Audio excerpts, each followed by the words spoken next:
баламыз мүлдем шаштараздан қорқатын. Біз торговый центрларға кіре алмайтынбыз. Өйткені ол жерде шаштараздар бар да.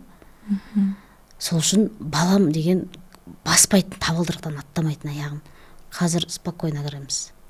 Өйткені уже баламен жұмыс жасалды да, сол жағынан.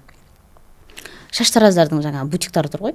Сол жерден спокойно өтіп, былай өтіп. Бұрын көрмейтін, сонда. Бұрын центрді, жаңа торговый центрдің табалдырығынан аттамайтын бала ғой.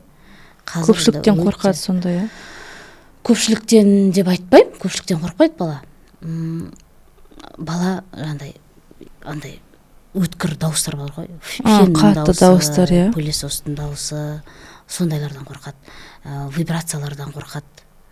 Машинка, шашалғанда машинкада вибрация бар ғой. Содан қорқады. Шашалған кезде жаңа фенмен жаңа үрлеп нетіп жатады. Оның даусынан қорқады. Сол үшін шаштаразға мүлдем бармайтын балам.